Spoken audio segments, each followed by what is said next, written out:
Hello दोस्तों, कैसे हैं आप सब। आशा करती हूँ बहुत अच्छे होंगे। तो सुबह की राधे राधे। अभी बज रहे हैं सुबह के 6 और जल्दी उठ गई हूँ। पूजा पाठ हो गई है। पति देव भगवान जी की पूजा कर रहे हैं और मैंने बनाई है गर्मा गर्म चाय पीऊँगी। उसके बाद फिर भोग की तैयारी करूँगी। जैसा कि आज अष्टमी पूजा है, आज घर में पूजा पाठ होती है, भगवान जी को भोग लगाया जाता है। कहा जाता है कि ये पूरे परिवार के निरोग के लिए होता है ये व्रत। तो आज मैंने भी व्रत किया है और आज क्या क्या पूजा होगी वो भी आप लोगों के साथ शेयर करूँगी। तो सुबह की पूजा हो गई है, चलिए आपको दिखाती हूँ।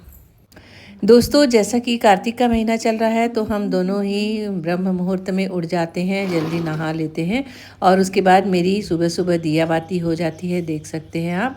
और पतिदेव भी पूजा करने बैठ गए हैं। हेलो दोस्तों, सुबह के काम जल्दी जल्दी निपटा लिए हैं और आपको पता ही है जैसे मैं सुबह जल्दी उठती हूँ मुझे समय भी बहुत मिल जाता है काम करने के लिए।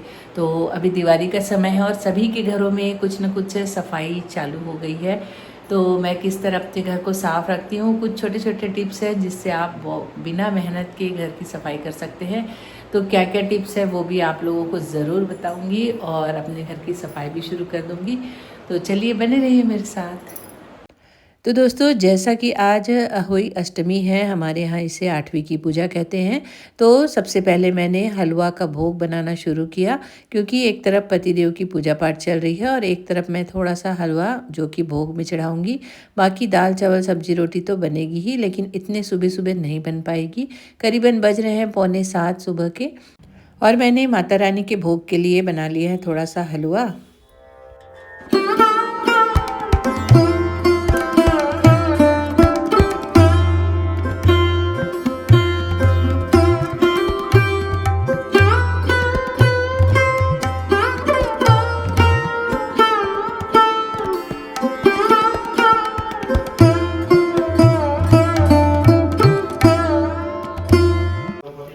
दोस्तों, तो टिफ़िन हो गया है रेडी। क्या बनाया मैंने वो भी दिखाती हूँ आप लोगों को।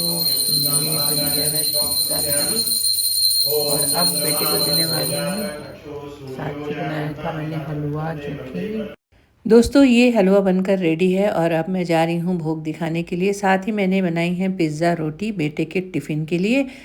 कल की बची हुई रोटियों से बनी है पिज़्ज़ा रोटी, जो कि बेटे को बहुत ज़्यादा पसंद है और बिना भोग दिखाए उसे टिफ़िन नहीं दे सकती थी, इसीलिए मैंने 2 चीज़ें रख दी हैं टिफ़िन में। भगवान जी को भोग लग गया था, इसलिए हलवा भी टिफ़िन में दे दिया और बेटा चला गया है स्कूल। दोस्तों, दिवाली का समय आ रहा है तो हर दिन कोई ना कोई चीज़ों की साफ़ सफाई मैं करती ही रहती हूँ। विनेगर और ये है बेकिंग सोडा, इन दोनों को मिक्स करूँगी और फिर बताऊँगी किस तरह से मैं इन सारी चीज़ों से अपने घर की सफाई करती हूँ। चलिए बने रहिए।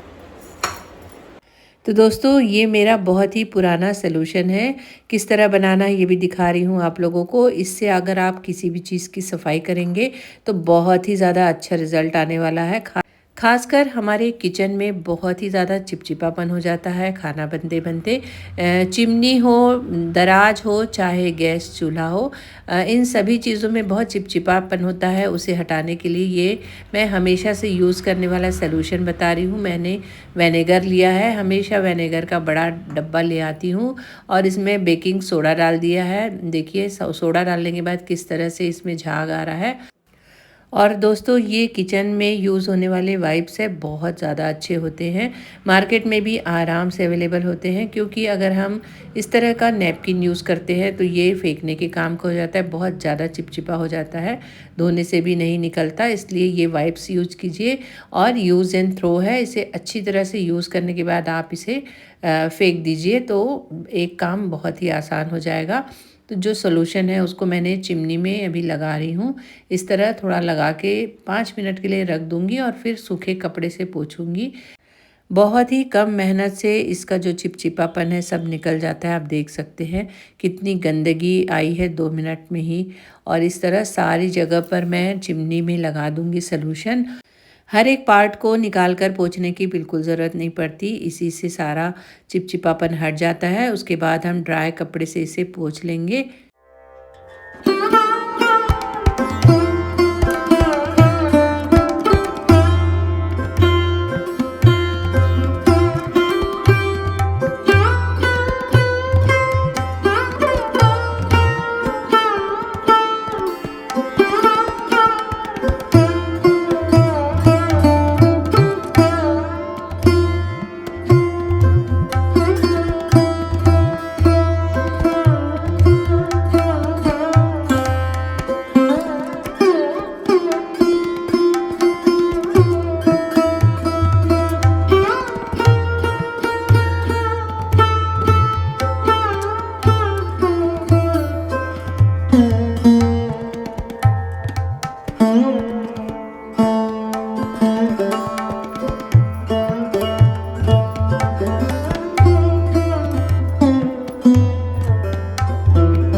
चीज़ों को साफ़ करती हूँ, एक बार ट्राई करके ज़रूर देखिए, बहुत ईजी हो जाएगा, बिल्कुल मेहनत नहीं लगेगी और शायद इन सब चीज़ों की सभी को ज़रूरत पड़ती है। तो चलिए अगली इस स्टेप पे चलते हैं और क्या क्या सफाई होने वाली है मेरी। दोस्तों, दिवाली के समय हम हर एक कोने की अच्छी तरह से साफ़ सफाई करते हैं, वैसे ही आज फ़ैन की साफ़ सफाई हो रही है और ये कर रही है बेटी। इसके लिए मैंने सर्फ़ का गर्म पानी का घोल बनाया है और 1 राउंड स्कॉच ब्राइट से साफ़ करके सूखे कपड़े से पोंछने से फ़ैन देखिए कितनी अच्छी तरह से चमक गए हैं। तो यह बीच-बीच में 2-3 महीनों में होते रहती है सफाई, इसीलिए ज़्यादा गंदे भी नहीं होते। और जब पूरे फ़ैन की साफ़ सफाई होने के बाद मैंने घर में अच्छी तरह से पोछा लगा लिया है, क्योंकि काफ़ी ज़्यादा डस्ट नीचे गिर गया था। और इस तरह अच्छे से पोंछ लूँगी घर को तो घर बिल्कुल क्लीन हो जाएगा। साथ ही आज किचन के सारे कंटेनर भी मुझे साफ़ करने हैं, तो वो मैं किस सॉल्यूशन से साफ़ करती हूँ वो भी आगे आप लोगों को बताऊँगी। तो तीज त्यौहार हो चाहे दीपावली, उस समय काफ़ी सारे काम बढ़ जाते हैं। उसे ईज़ी करने के लिए छोटे-छोटे टिप्स यूज़ करो तो काम काफ़ी आसान हो जाता है। तो ये मैंने कुनकुना पानी ले लिया है और इसमें जितने भी मेरे कंटेनर के ढक्कन हैं वो सारे भिगो कर रख रही हूँ, क्योंकि इसमें बहुत गंदगी होती है जो कि थोड़ी देर भिगो के रखने से साफ़ हो जाती है। और ये विम लिक्विड लिया है मैंने, आप चाहें तो सर्फ़ भी डाल सकते हैं और इसमें थोड़ी देर डुबा के रख दीजिए, तभी इसका जो गंदगी है वो जल्दी से साफ़ हो जाएगी।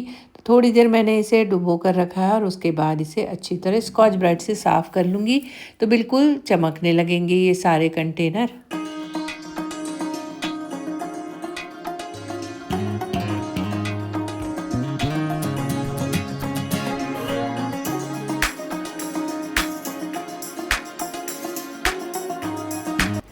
सभी कंटेनर को अच्छी तरह से धो लिया है और रख दिया है धूप में थोड़ी देर सूखने के लिए।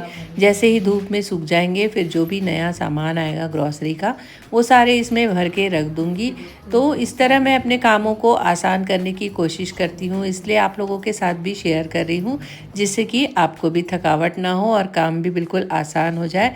साथ ही दीपावली से पहले या किसी भी त्यौहार के पहले तांबे के हो, पीतल के हो या चांदी के हो बर्तन हमें पूजा पाठ के साफ़ करने ही पड़ते हैं।